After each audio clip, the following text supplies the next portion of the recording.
Good day and welcome to Cresco Labs' second quarter 2020 earnings conference call. All participants will be in a listen-only mode. Should you need assistance, please signal a conference specialist by pressing the star key followed by 0. After today's presentation, there will be an opportunity to ask questions. To ask a question, you may press star then 1 on your touch-tone phone. To withdraw your question, please press the pound symbol. Please note that this event is being recorded. I would now like to turn the conference over to Aaron Miles, Vice President of Investor Relations for Cresco Labs. Please go ahead. Good afternoon, and welcome to Cresco Labs' second quarter 2020 earnings conference call. We look forward to speaking with you today and discussing the great progress we have made as a company. I am joined on the call by our Chief Executive Officer and Co-founder, Charlie Bachtell, our Chief Financial Officer, Dennis Olis, and our Chief Commercial Officer, Greg Butler, who will be available for Q&A. Prior to this call, we issued our second quarter 2020 earnings press release. This document has been filed with SEDAR and is available on our investor relations website at investors.crescolabs.com. We plan to file our financial statements in MD&A for the 3 and 6 months ended June 30th, 2020 on SEDAR subsequent to this call. Before we begin our remarks, I'd like to remind everyone that certain statements made on today's call may contain forward-looking information with the meaning of applicable Canadian securities legislation, as well as within the meaning of the safe harbor provisions of the United States Private Securities Litigation Reform Act of 1995. Such forward-looking statements may include estimates, projections, goals, forecasts, or assumptions which are based on current expectations and are not representative of historical facts or information.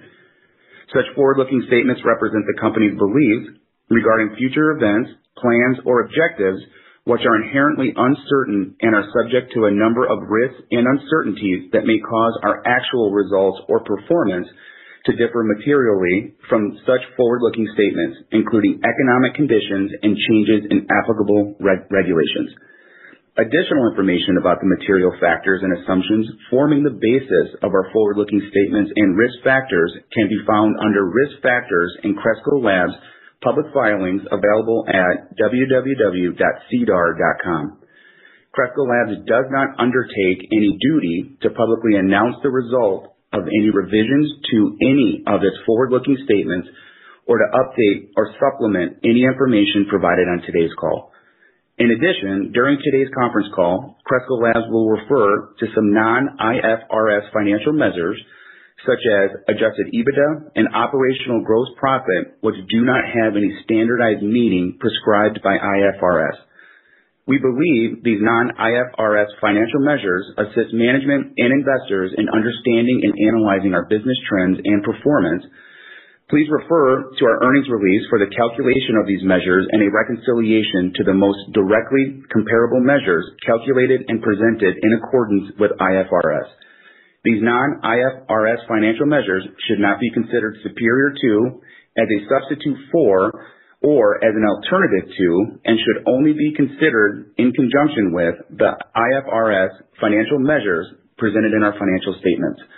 Please also note that all financial information on today's call is presented in U.S. dollars unless otherwise noted, and all interim financial information is unaudited. And with that, I will turn our call over to our CEO, Charlie Bachtell. Charlie, please go ahead. Good afternoon, everybody, and thank you for joining us today. We hope you and your families remain healthy, safe, and well. I'm going to start off with some of the highlights from the second quarter. Then I'll review the 5 ways that Cresco Labs is generating shareholder value in 2020. After that, I'll introduce our recently appointed CFO, Dennis Olis, to discuss our financial results and capital position in more detail. Our thesis remains that you win this industry by building the most strategic geographic footprint and by establishing meaningful material positions in each of those markets. And while vertical integration is key in the near term, the greatest opportunity for creating long-term shareholder value is achieved by prioritizing the middle 2 verticals of the value chain, branded products and the wholesale distribution of those branded products. After a period of investing in infrastructure, deliberately executing our strategy, and committing ourselves to our mission, we are finally beginning to stretch our legs and realize the full potential of this organization. While Q2 for Cresco Labs continued to be about building, scaling, and refining our operations, we also started to see some of the fruits of our labor as we closed the first half of the year and accelerate into the second half. Revenue in Q2 was $94.3 million, an absolute increase of nearly $28 million or 42% over Q1, and an acceleration of growth by 16 points sequentially. In Q2, we grew revenue by more than 30% in every single one of our U.S. markets, with the exception of Massachusetts, where adult use was halted for part of the quarter. We're now the largest wholesaler of branded cannabis products in the industry, with nearly $55 million in quarterly wholesale revenue. Our retail platform is outperforming, with $39 million generated from our 17 locations open during the quarter. On top of that, we substantially increased operating leverage and profitability, reducing SG&A on an absolute basis by $1.5 million from Q1 and generating $16.5 million of adjusted EBITDA. We're also proud to announce that in the month of June, we achieved that next major milestone of generating positive free cash flow. Our Q2 performance is a testament to the value of our strategy and our ability to execute it. And the results are showing in all of the areas that matter most, including in the numbers.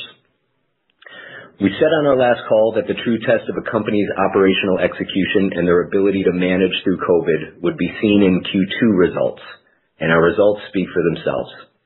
I could not be more proud of our performance and of every single member of the Cresco Labs team for how they've responded to the challenges this year.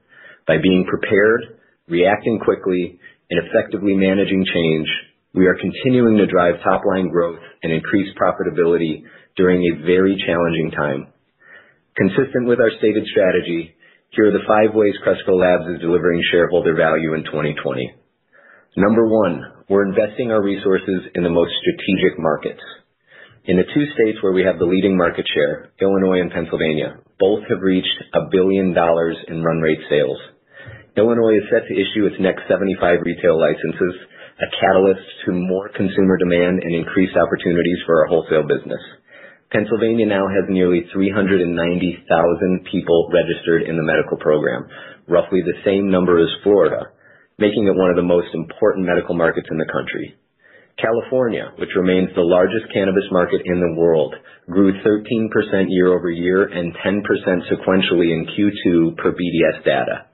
Beyond the massive growth offered from these 3 states, we are focused on going deeper in our other markets to further accelerate and diversify our growth in 2021. We see significant upside in Ohio and Maryland, where the rapidly growing medical markets both posted greater than 20% sequential growth in Q2. Arizona and New York are working towards adult use legislation and pose significant opportunities to drive brands to large consumer bases. Improving regulations in Michigan and Massachusetts are driving growth and creating increased wholesale opportunities for us as well.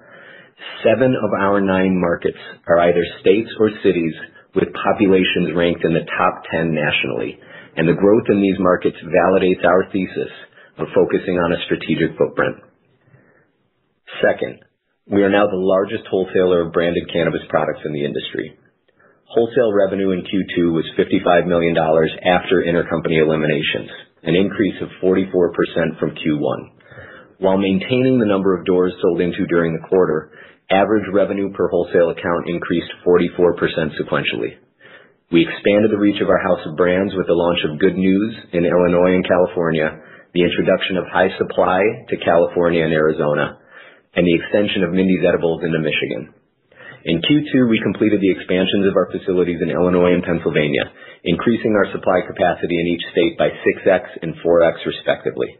As we benefited from our enhanced cultivation methodology faster than expected, we were able to bring incremental supply to market in Q2, providing a dramatic increase to revenue and market share in both states.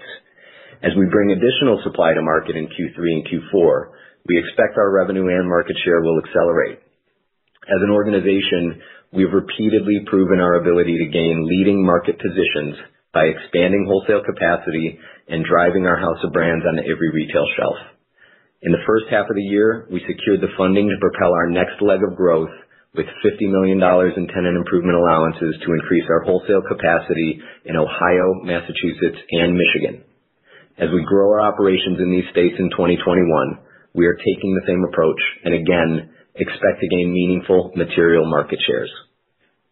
Third, our retail strategy is outperforming. Our Q2 retail revenue grew 39% quarter-over-quarter.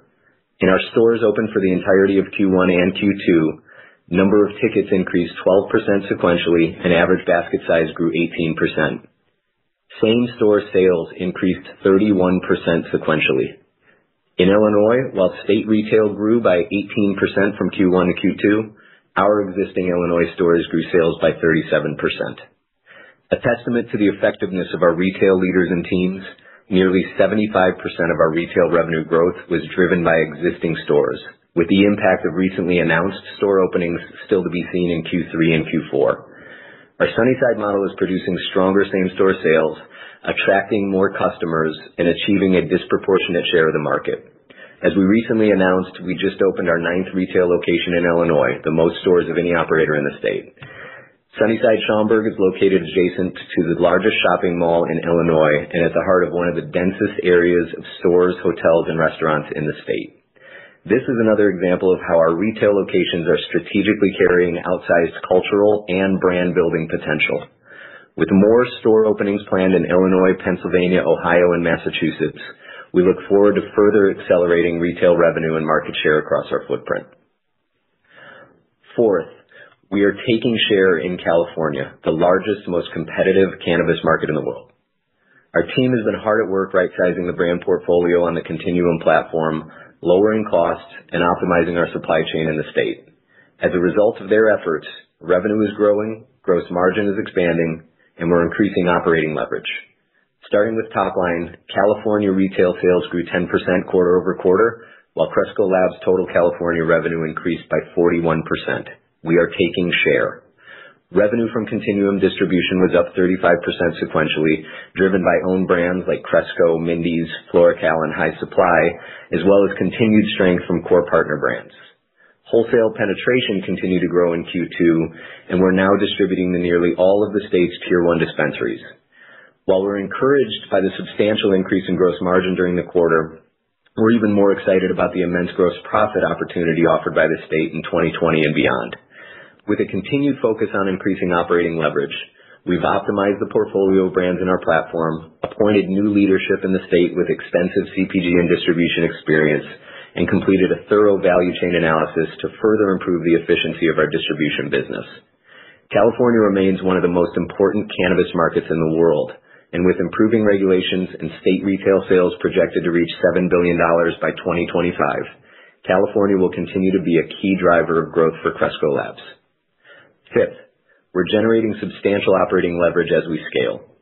While revenue increased almost $28 million from Q1 to Q2, SG&A on an absolute basis decreased to $1.5 million.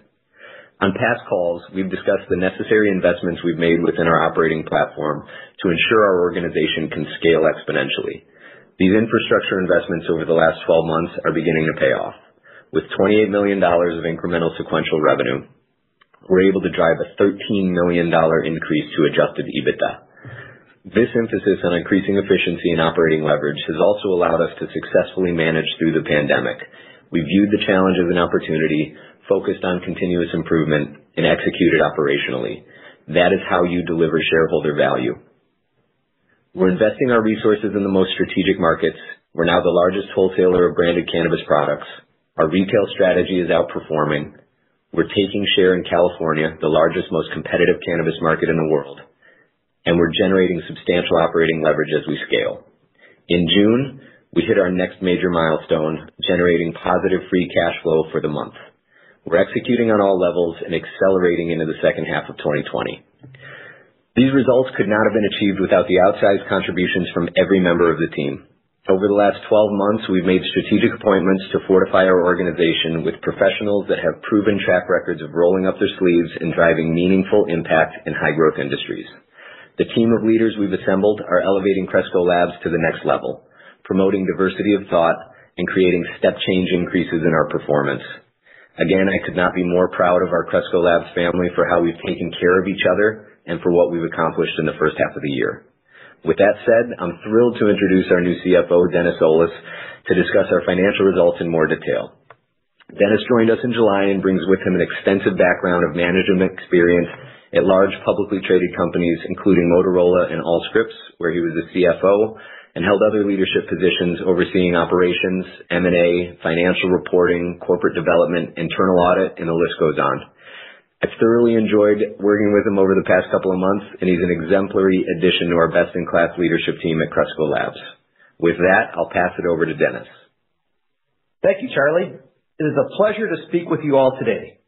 Before I jump into the second quarter financial results, let me first begin by saying that I am so excited to be a part of this industry and even more excited to be the new Chief Financial Officer at Cresco Labs.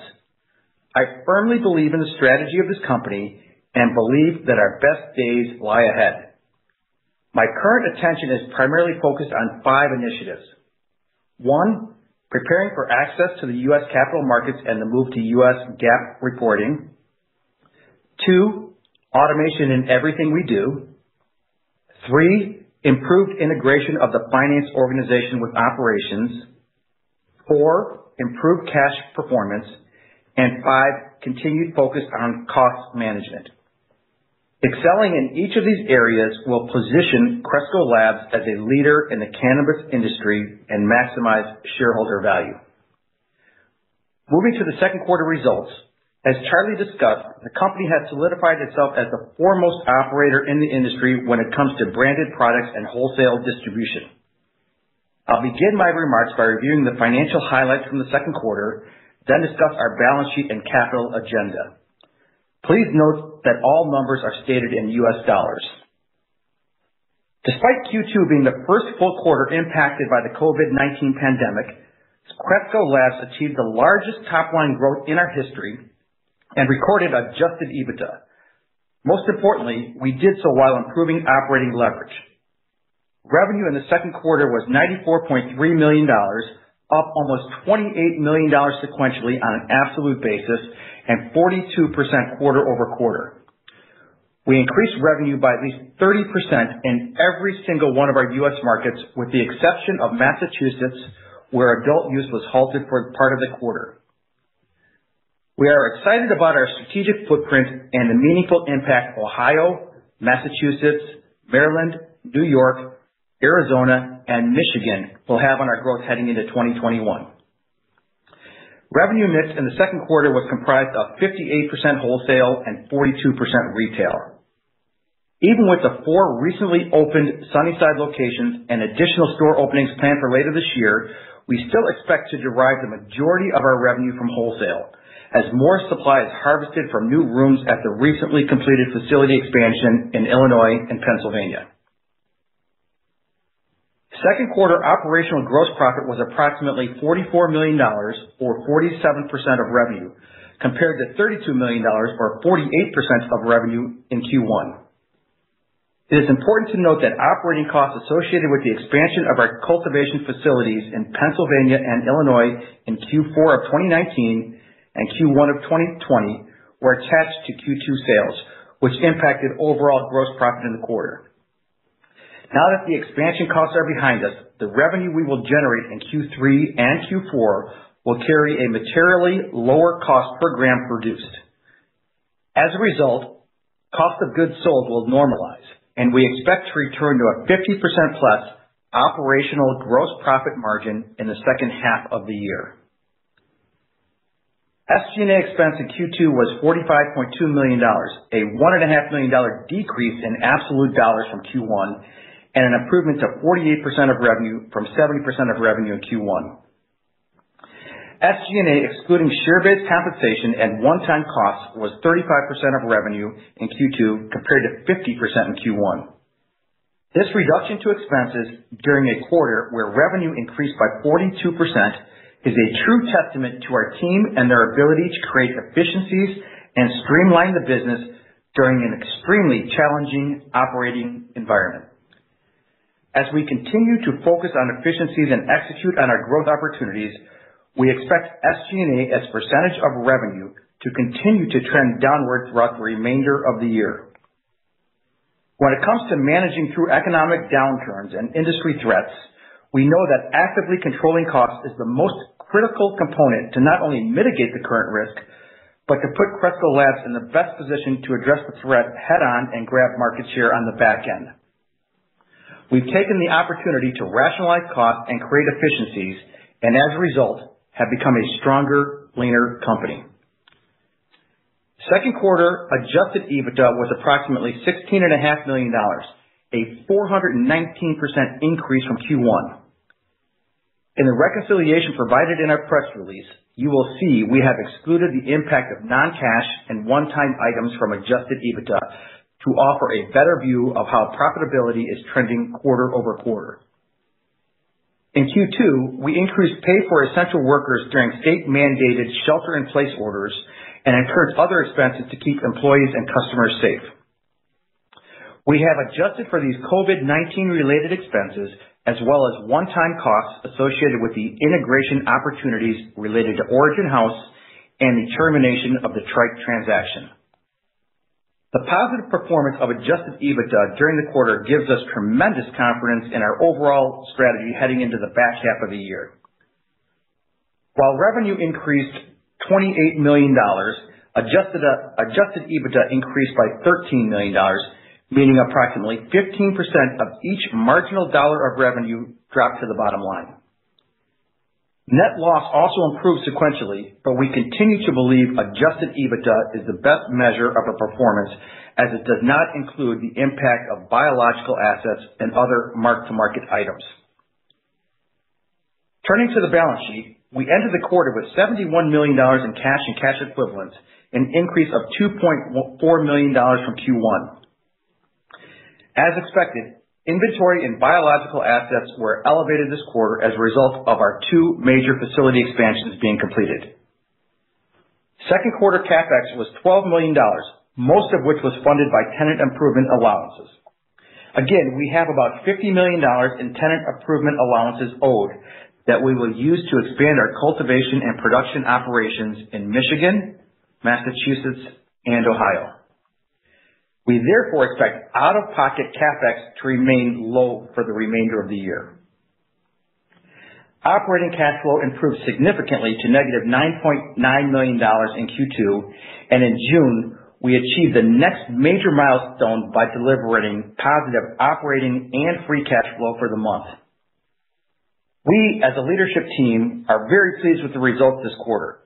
Our performance in Q2 was driven by 30% growth in 8 of the 9 states and increased operating leverage across our footprint.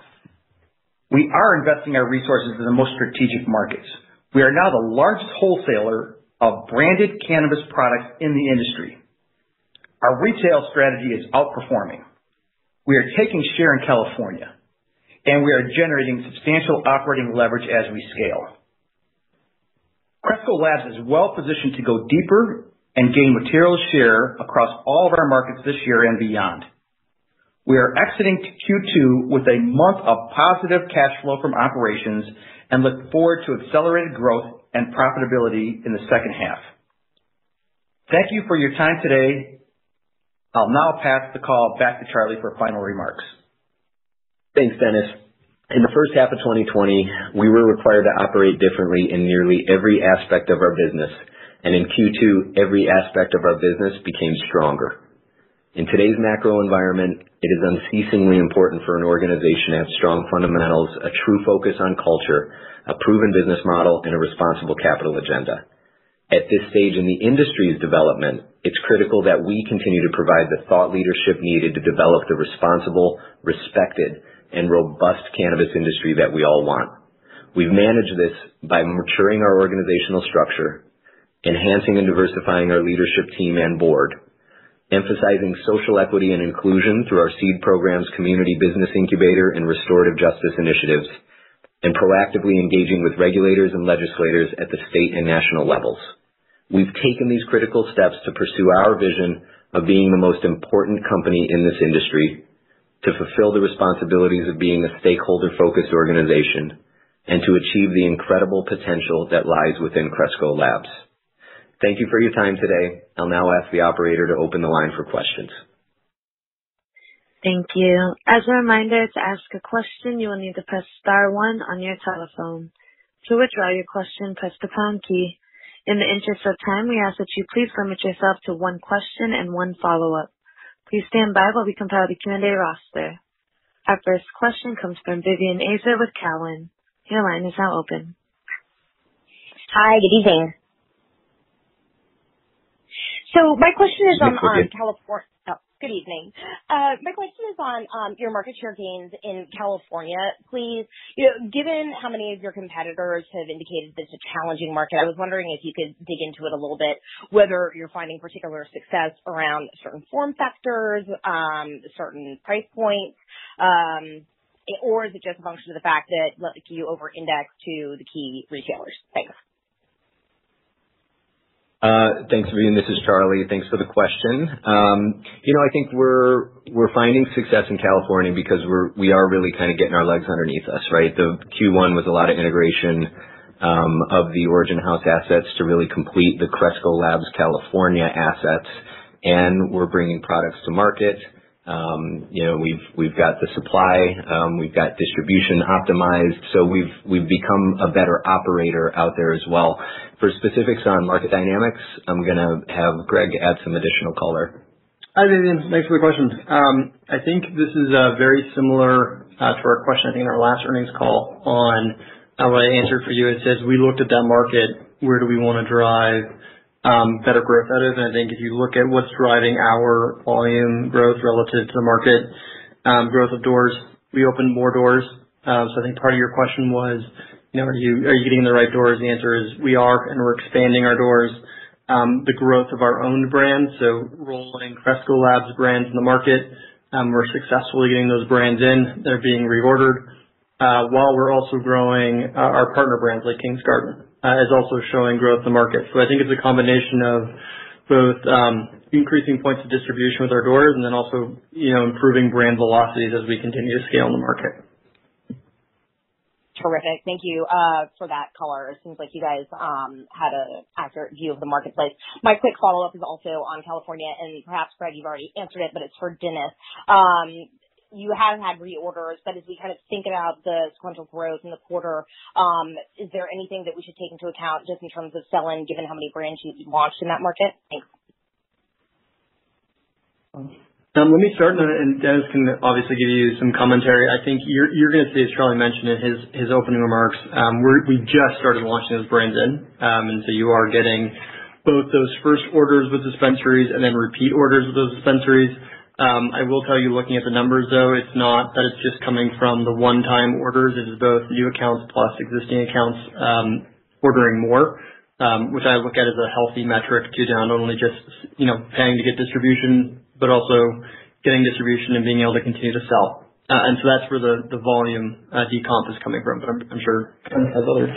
Yeah, just to add on with what Greg said, we did see pretty substantial growth in that market quarter over quarter due to the fact of the branding and adding new products into that market. We would expect to see that growth continue into Q3 and beyond. Very helpful. Thank you so much. Thank you. Thank you, Vivian. Our next question comes from Matt McGinley with Needham & Company. Your line is now open. Thank you. Can you give us any color in terms of what you saw in terms of the revenues flowing through from the second quarter and into the beginning of the third? As you've noted in the past, the wholesale revenues tend to have a step function increase when they occur, but I'm not sure how much of that step function happened in the second quarter versus will occur in the third quarter. Sure. Thanks, Matt. This is Charlie. I'll take this one. I think what we saw in Q2 was a bit of an expedited time frame to get to increased yields from our methodology. We changed cultivation methodology early in the year. We had, as we've noted, the significant expansion of our facilities in Illinois and Pennsylvania. And as I noted on the last call, usually your first harvest is never as good as your second harvest, is never as good as your third harvest out of a new room in a new facility. And really what we experienced was a bit of an expedited ramp up in the quality of the yields that we were getting out of our new square footage.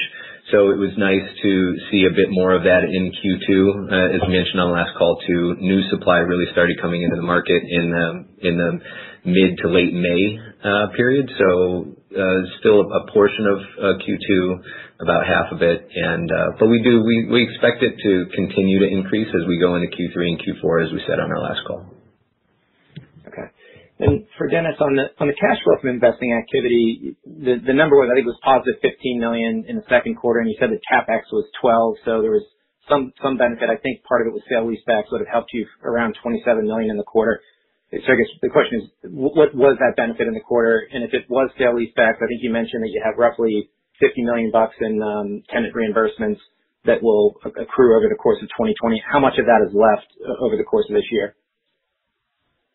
Yeah, thank you. So we did have some sale leasebacks for 3 sites in the quarter, were Marshall, Fall River, and Barleycorn, which did represent a pretty significant increase of funds into Cresco in the second quarter. As we look at the tenant improvements that we've got remaining, the credits is in excess of $50 million right now.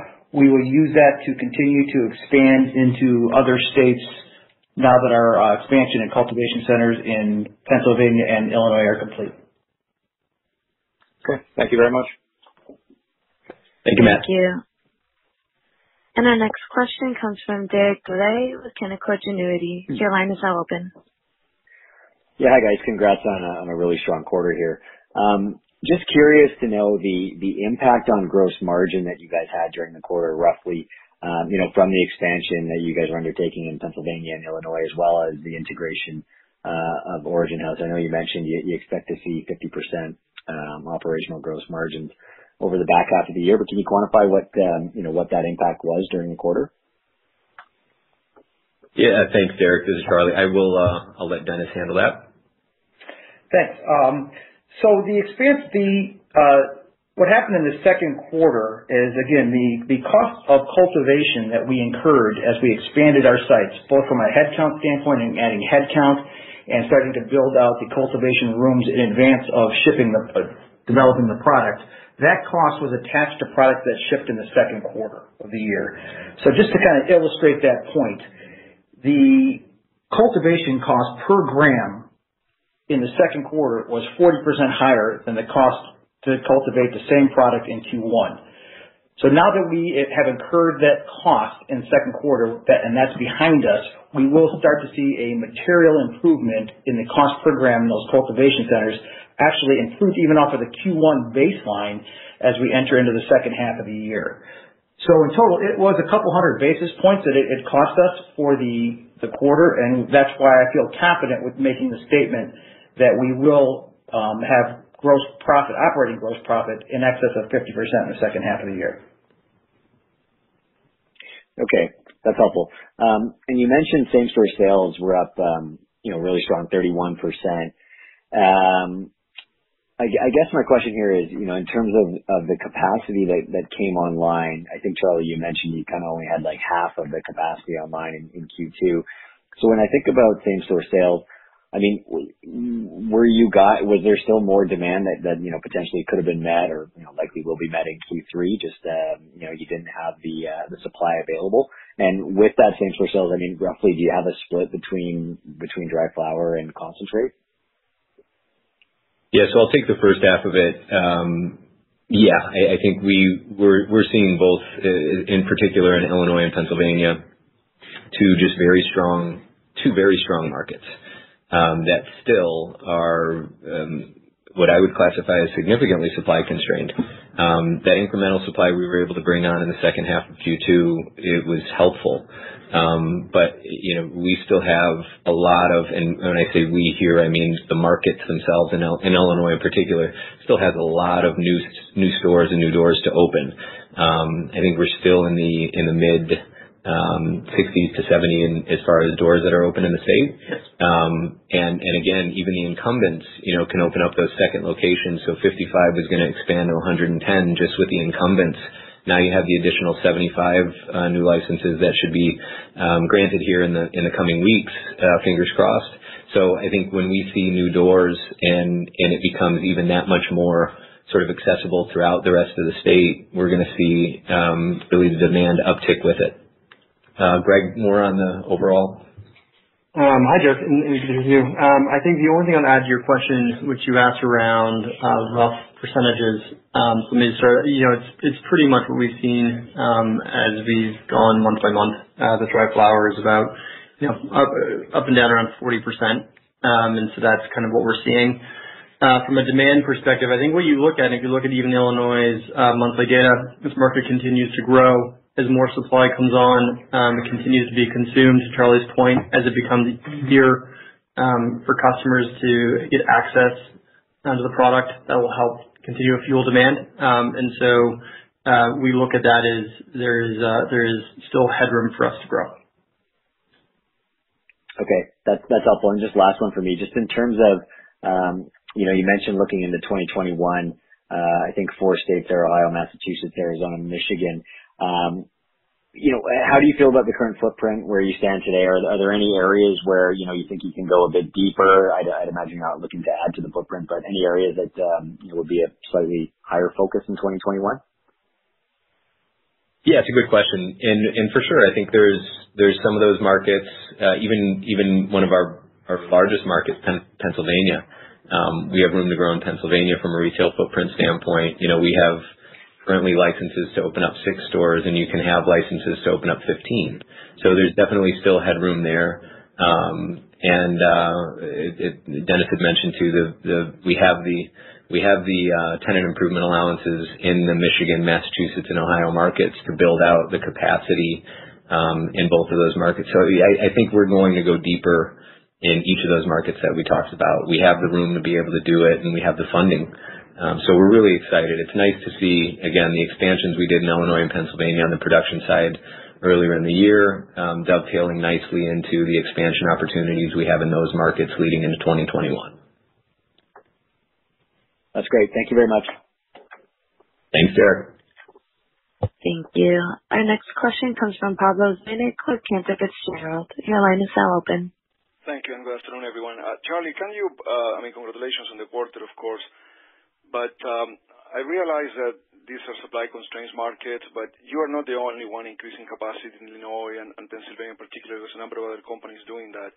So help me understand, in the case of Illinois, you have 9 stores, Pennsylvania, I think 3, right? Pennsylvania will go to 150, Illinois, like you said, 175. If you can talk, one, about, wholesale market share in Illinois and Pennsylvania, and particularly in Pennsylvania market where you have so few stores compared to the total, how do you build a brand, right? And is your wholesale share, skewing into certain formats more than others? I just find that right now it's a great place, right? Some markets that are supply constrained, you're bringing in new capacity, but things could change in 6 months or 12 months. Help me understand that. Thank you. Sure, Pablo. Thanks for the question. I think, the way that I would answer it was almost in the question, right? So, we don't rely on our retail to build our brands. We rely on our wholesale to build our brands. We rely on other doors being open and us selling into them. It's always been the focus of the organization. So really market penetration is the way that we believe you build brands in this space, especially in these markets that are supply constrained. So you have to have the capacity to be able to produce the brands, and you have to have that distribution ability to make sure that you get them into those stores. So really we're encouraged by more and more stores opening. We don't look at it as we only have, a small amount out of the total stores available in the marketplace. We're big advocates for more retail doors. We think that's the future of this industry. That's why we've laid out our sort of strategic play is focusing on the middle 2 verticals of that value chain. Brick and mortar owned retail is definitely important, but we think long-term value is driven by us distributing our products, our brands into all of the other stores too. Are we already at a place in the industry where some of your larger competitors begin to not take your brands because they prefer to take from independent players? I'm just trying to understand if your growth wholesale through third-party stores is going to be mostly, smaller independent stores. If you can help give some color there. Because it sounds like, others are following a similar strategy, but at some point, I would assume that those doors begin to shut unless you have a brand that has to be a must-have. And I don't know any brand that's a must-have right now, really, but help me understand that. Thank you. Yeah, absolutely. And I think, and I'll start it and then I'm going to have Greg do some follow-up. But again, I think this is where our thesis comes into play, especially in these markets that we've been talking about. When there's caps on the number of doors that you can actually own yourself, it really limits the ability for any of our, us or our large competitors to really dominate from a retail side. There's only a couple of markets out there that are relevant to the discussion, and the strategies of our peer set that allow you to have a significant number of owned brick and mortar.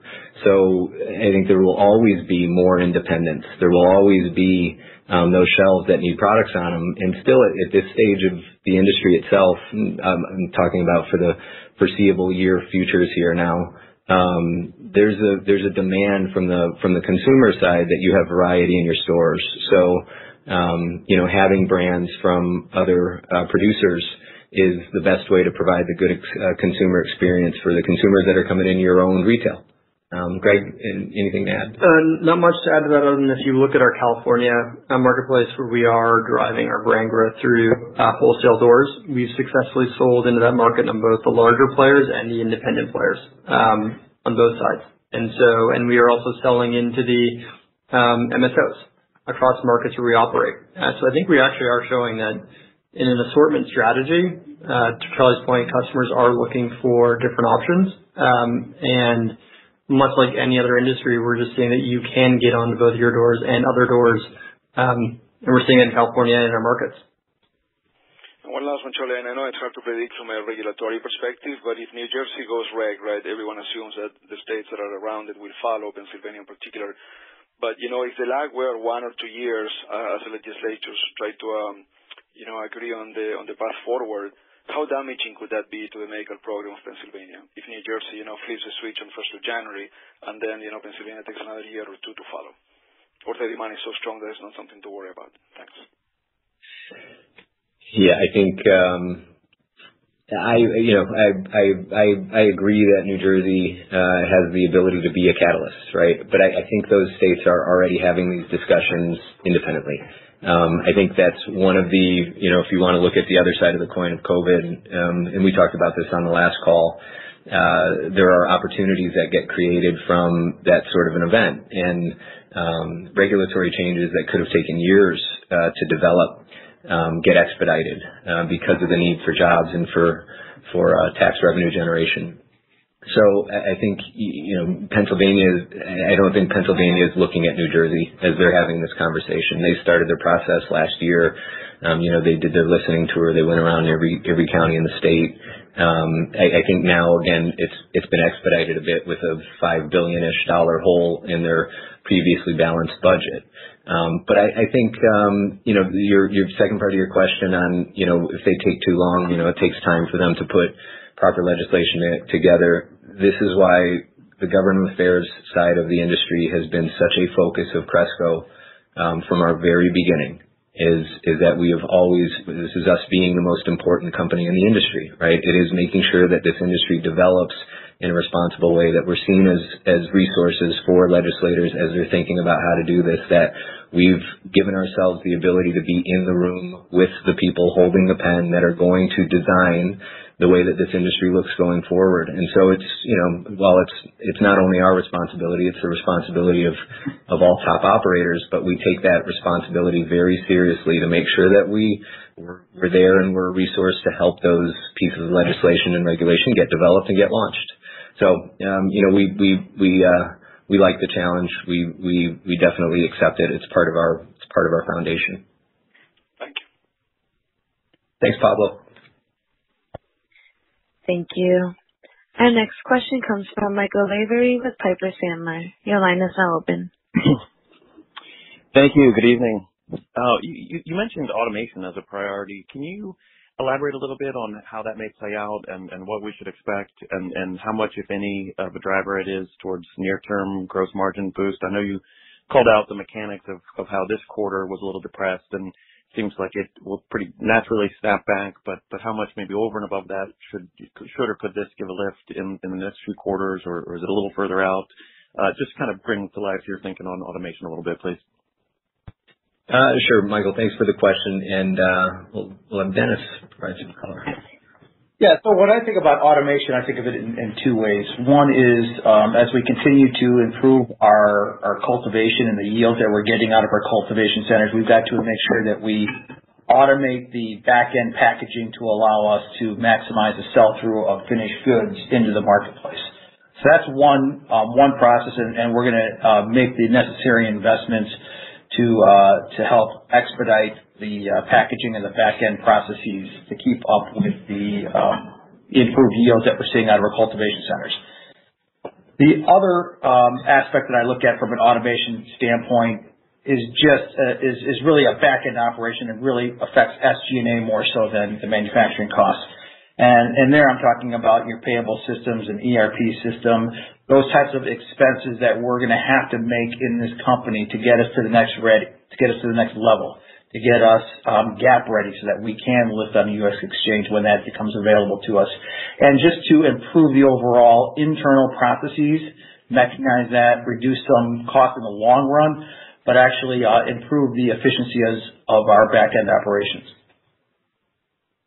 Okay, that's helpful. Thanks. And you touched on preparing for a U.S. listing, so I assume that's some of the answer to this follow-up. But looks like there's some potentially politically favorable wins at the federal level for the industry near term. What, if anything, are you doing differently to prepare for that, or just to be in the right position to take the most advantage of what might be coming? Yeah, it's a great question, and it's a little bit of, I'll look into the proverbial crystal ball here, but I think we're doing the things that we need to be doing in order to be ready for it, both from a strategic nature, from an operational nature, and then definitely from a legal compliance and regulatory perspective too. So yeah, I would agree with you. We're bullish on there being some favorability in the relatively near term. I think we're all of the position that these conversations, it's possible that they're better depending on the outcome in November. But I can tell you the conversation is happening in all of the potential administrations that would be in office in the next session. So things are headed in a good direction. Those conversations are happening in rooms and behind doors that they've never happened behind or in before. So yeah, it is incumbent upon us to be ready for the access to the U.S. exchanges and also everything that goes along with that. Great. Thank you very much. All right, thank you. Thank you. Our next question comes from Scott Fortune with Roth Capital Partners. Your line is now open. Good afternoon, and congrats on the quarter. Thanks for taking the questions. Real quick, I want to focus back on California, and you're selling into the top doors there. Kind of what's the overall penetration of those doors? And picking up here, more local jurisdictions are looking to add retail doors and sales in California here. Kind of your sense of that occurring. And what's the strategy of moving down to penetrate all of California? And then just follow up on that, where are we with the Origin House synergies and finalizing those efficiencies from the integration side of things? Scott, thanks for the question. Greg's going to take that one. Yeah, so I think, Scott, thanks for the question. Two parts to your question. One is overall penetration in the state, and I think the second part is just a quick update on how we're progressing against synergies. We're really pleased on how we're opening doors in the state. As we look at, and I know it's always somewhat of a changing number, but if we look at doors in that marketplace, about 650 open legal doors, and we tend to be in the 75% penetration of those doors.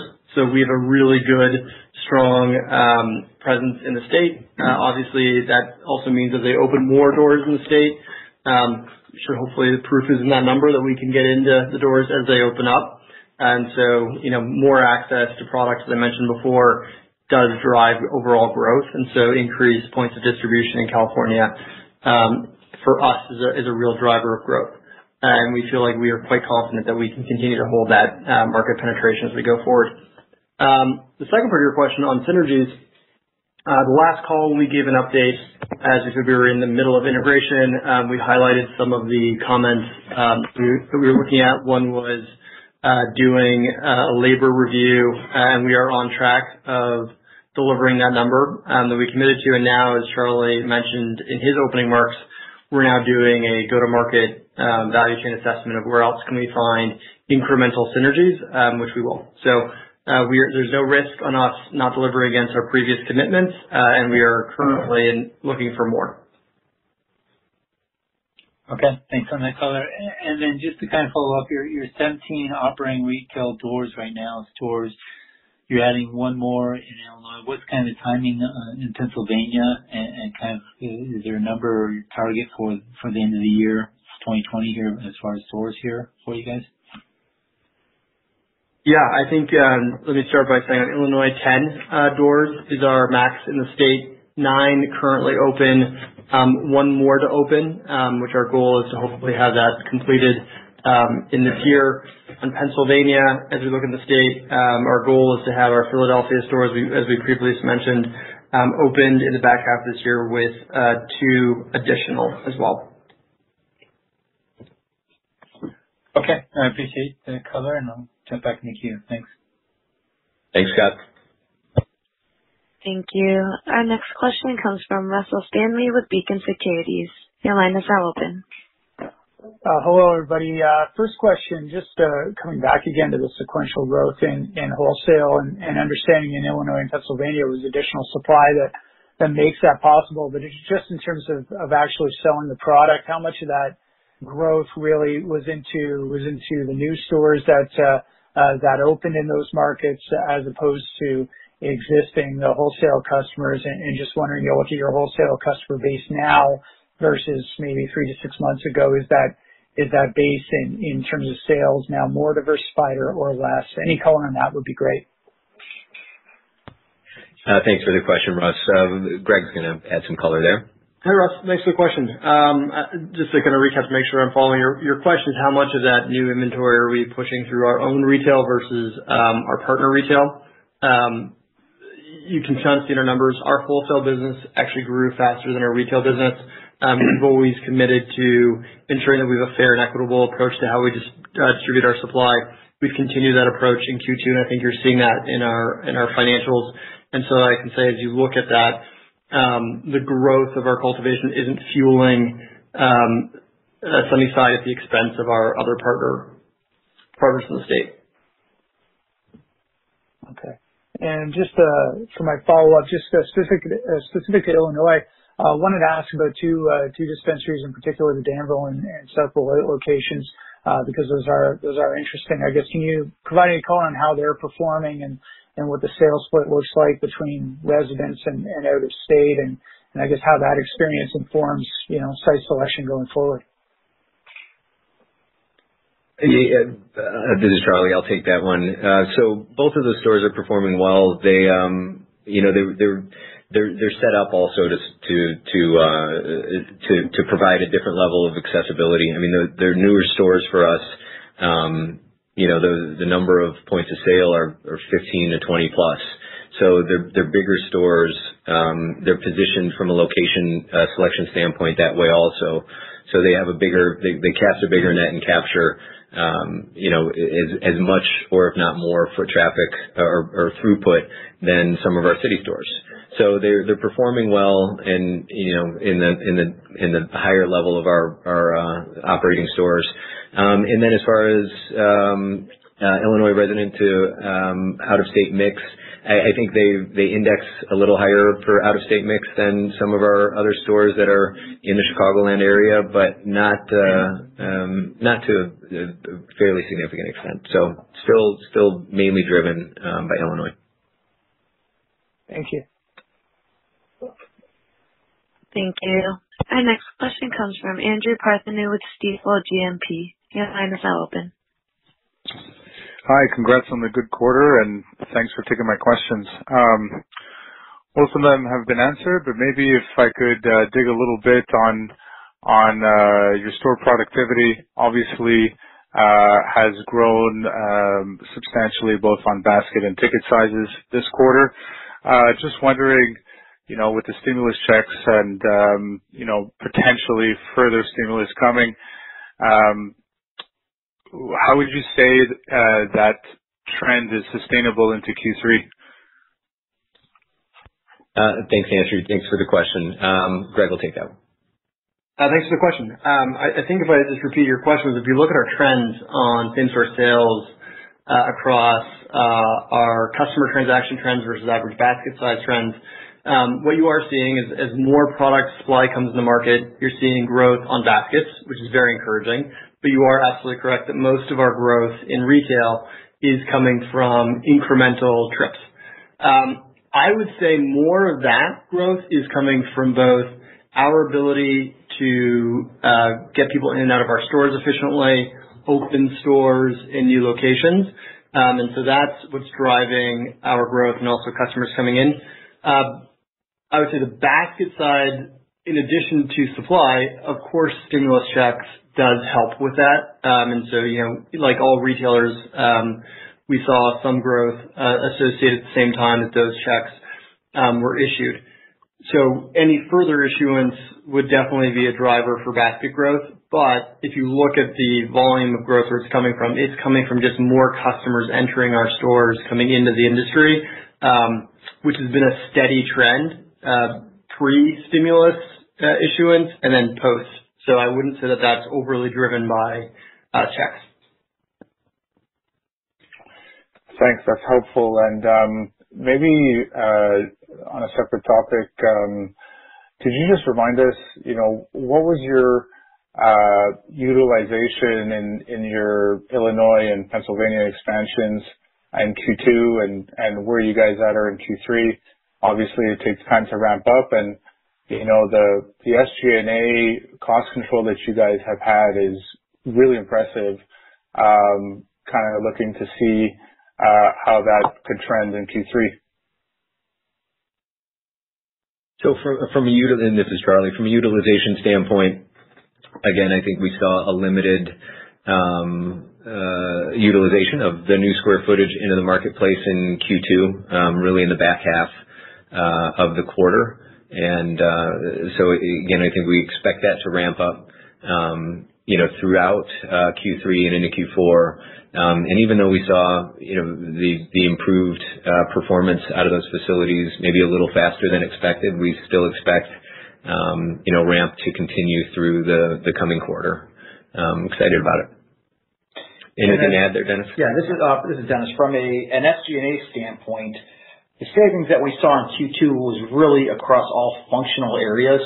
So it was a concerted effort to drive costs and some inefficiencies out of the organization. As we look forward into Q3 and beyond, we certainly expect to continue to see some leverage improvements as a percentage of sales.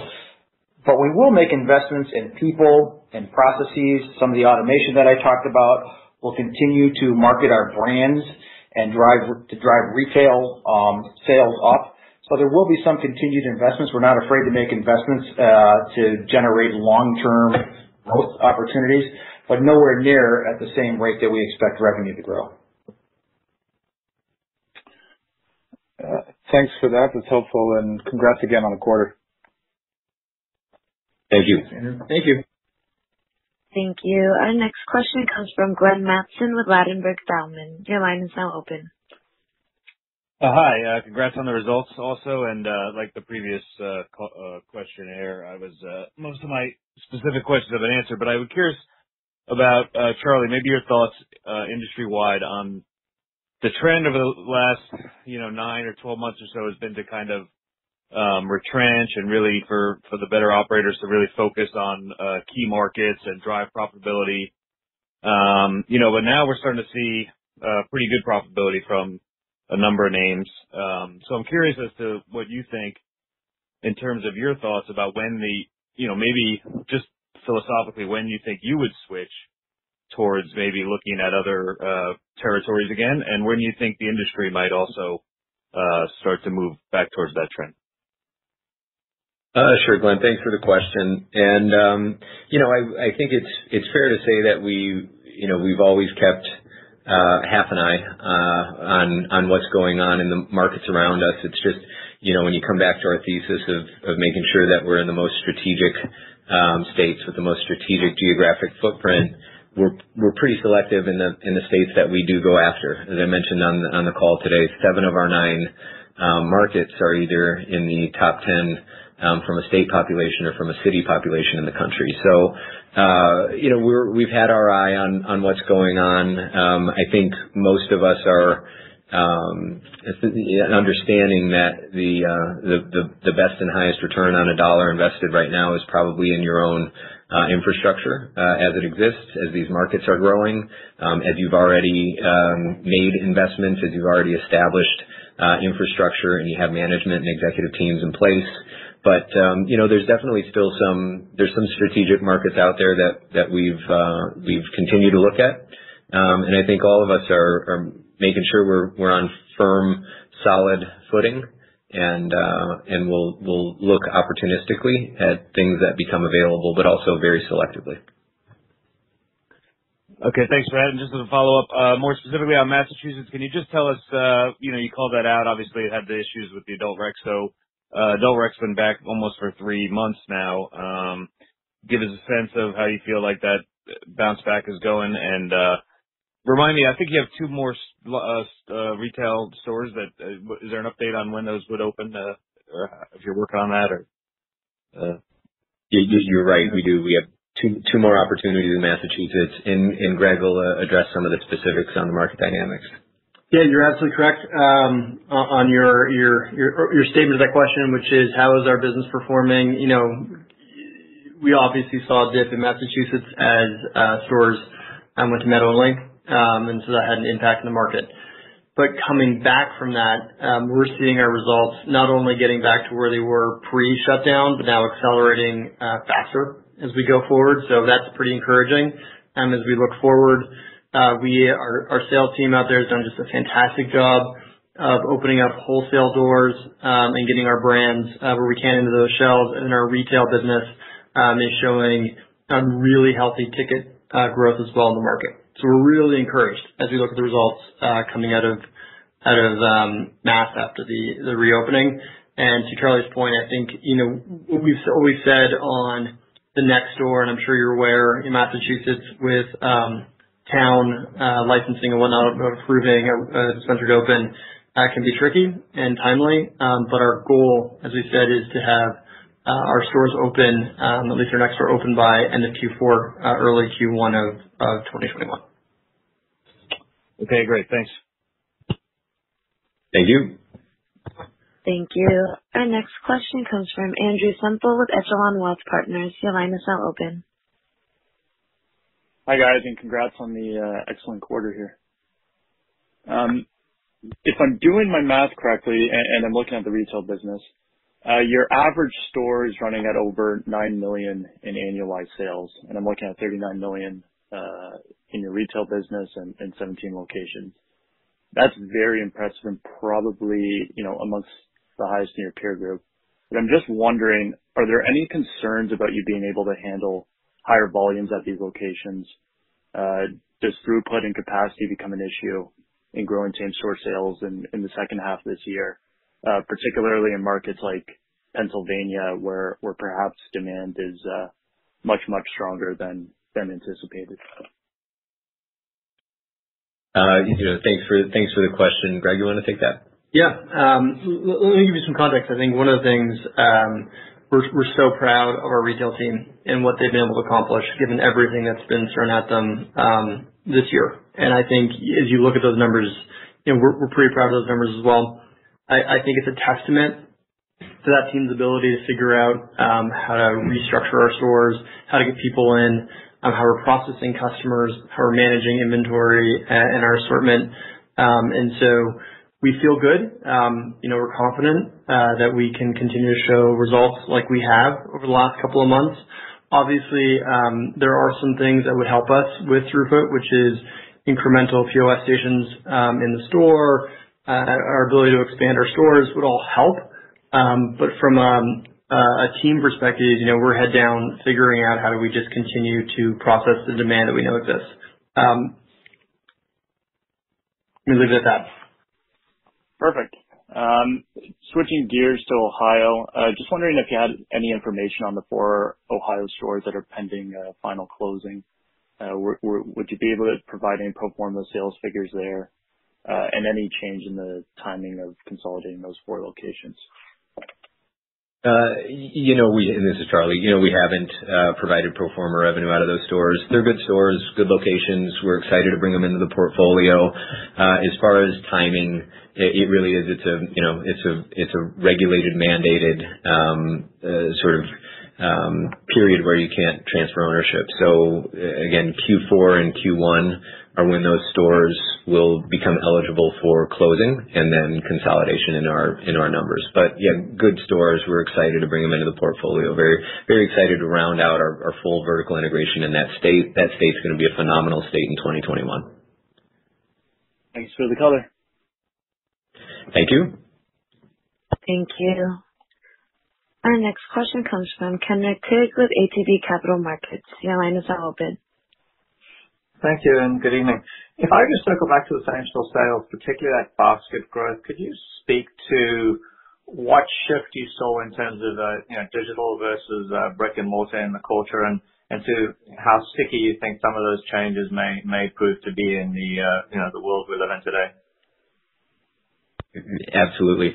At a high level, and then Greg's going to add some detail to it, but at a high level, I think what we found is, I think we find a shift in consumer sentiment, like I think you're finding in all sectors when it comes to consumers and their purchasing habits, and that digital online order in advance pickup at the window, so to speak, is becoming a normalized way of purchasing products. And so I think, that's something that not only did we see that trend starting to build pre-COVID, but, through COVID, I think not only did it become a requirement, but now I think it's becoming part of the norm. So I think that's something that we fully expect to continue going forward. Greg, you want to? Sure. Let's add a little bit of commentary again. Thanks for the question. One thing I should start with is we made a pretty big switch as COVID was coming to require online pre-ordering for our stores. And so obviously that has a pretty big impact on your question about is it a brick and mortar or is it a pre-ordered. We somewhat forced that behavior, and so we're seeing that. I think as stores open up, I don't believe that everyone wants to pre-order their purchase. There's a lot of impulse purchase that will happen. So I do believe you'll see some return into the stores of their primary purchase. I think what we are seeing, though, a difference, and where we're changing even our approach, is that more customers are engaging and connecting with our health advisors online through our teleservice group.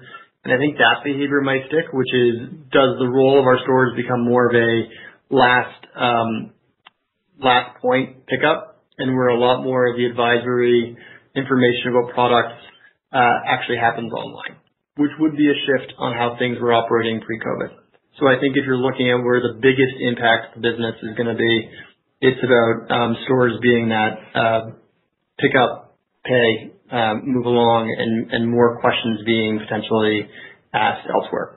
But like I said, we are still early as we are evolving through COVID. We're going to keep watching it. But that was what I'd say is the biggest shift in consumer behavior we're seeing year to date. Great. Thank you. That's useful color. And just a final quick follow-up for me. Just Pennsylvania, if I understood you correctly, you saw yourselves taking share in wholesale in the quarter. Could you just speak to what your sort of door penetration is within that Pennsylvania market, and how as Pennsylvania moves from where it is today to that sort of 150 cap, how you can continue to both differentiate your offering and your in-stock position such that you can sort of continue to index or maintain that door penetration as that market ramps? Sure. This is Charlie. We have 100% market penetration there. So we're in every store. And again, how we maintain that as the additional stores and doors start to open is that we do prioritize making sure that we are a branded products company. And this is where the true strategy of Cresco can be potentially differentiated from the peer set, where we all talk about building brands and distributing brands, but this has been our model since day one. So what we've learned is that the way that you keep those relationships strong and that you keep your products on those shelves is it's very simple. It's dotting I's and crossing T's. It's taking care of the fundamentals. It's making sure that you have that quality, consistency, and availability, like the three pillars of really CPG and how you get shelf space. So we continue to execute. We'll continue to have that penetration rate in that state. Great. Thanks, Charlie, and congrats. Thank you. Thank you. Our next question comes from Graham Krembler with 8 Capital. Your line is now open. Hi, good afternoon, and thank you for taking my question. I appreciate the commentary about the sequential growth and that 30% that you're seeing in all the markets outside of Massachusetts. I was just wondering, could you provide any details with respect to profitability in the individual markets? How many markets in the portfolio right now are profitable or were in Q2? And I guess from the acceleration that you're seeing into Q3, how many other that were on the cusp of reach that break-even point or close to approaching that? Thank you. Graham, thanks for the question. Dennis, you want to respond? Yeah, thanks, Graham. We don't provide individual state profitability. That's just something that we just don't disclose. I can tell you from an operational margin perspective, other than the issue that we saw in Pennsylvania, we saw operational gross margin improvement in most of our sites. But again, in terms of profitability, we don't disclose that at a state-by-state level. Okay, understood. Thank you very much. Thanks, Graham. Thank you. Our next question comes from Jason Zandberg with PR Financial. Your line is now open. Hey, thanks for taking my question. And like the questions before me, first of all, congratulate you guys on such a fantastic quarter. If my math's not mistaken, you have shown the highest quarter-over-quarter growth from Q1 to Q2. So you're definitely separating yourself from the pack. What I wanted to, most of my questions have been asked. Just wanted to know if you're seeing any trends from a product category platform. As we've seen this nice growth across all your markets, are you starting to see differences in terms of growth in edibles over flower? I know you're in a number of different markets, but any overarching themes that you're seeing from a product category level? Jason, thanks for the question and the commentary. I think this is best suited for Greg. Hi, Jason, thanks for the question. So I think you're asking, as we look across both total market and then within individual markets, any major shifts we're seeing across forms. I will tell you, flower is and remains king. It continues to be the largest segment of the market as flower is available and quality flower comes into the market. It continues to help it increase its average run rate share of about 40% of total sales. I think one of the hypotheses that many of us had coming into the COVID crisis was, do we think that because of respiratory concerns of this disease would have an impact on inhalables, and would we see a shift to edibles? And that was, back in March, everyone kind of planning it out. I think if you look at the data, it's not really playing out that way. We're seeing that most of the segments are holding their respective shares. Now, in some of the markets we operate in, shares are evolving as forms become available. So some markets are a bit more mature, like California has a very mature edibles market vis-a-vis some of our other markets we play in, and so you get growth as quality products come into the market. But once you get to that kind of level state, there isn't a huge variance this year, at least year to date, on how by these major segments are performing. Okay, great. That's good color. Just if I could ask another question. I believe I heard you say that you were in all the Tier 1 dispensaries in California. correct me if I'm wrong on that, but what I'm looking for is what's your definition of a tier 1 dispensary? Is that a certain sales level? Can you comment on that? Let me take it. And so I think just to clarify our comments is that we're not only entering California, but we're also gaining doors in tier 1 accounts. So I don't know if we said all tier 1 accounts, but clearly we're moving it up with those accounts. We look at them from a combination of, in our definition of a tier 1 account, which is total revenue and the square foot of that door, the importance of that door, of just its position in the market. That's how we define it. And so that would be, as you hear comments from us between tier 1 and tier 2, it's a combination of both absolute volume that's going through the account or its relative importance in that market.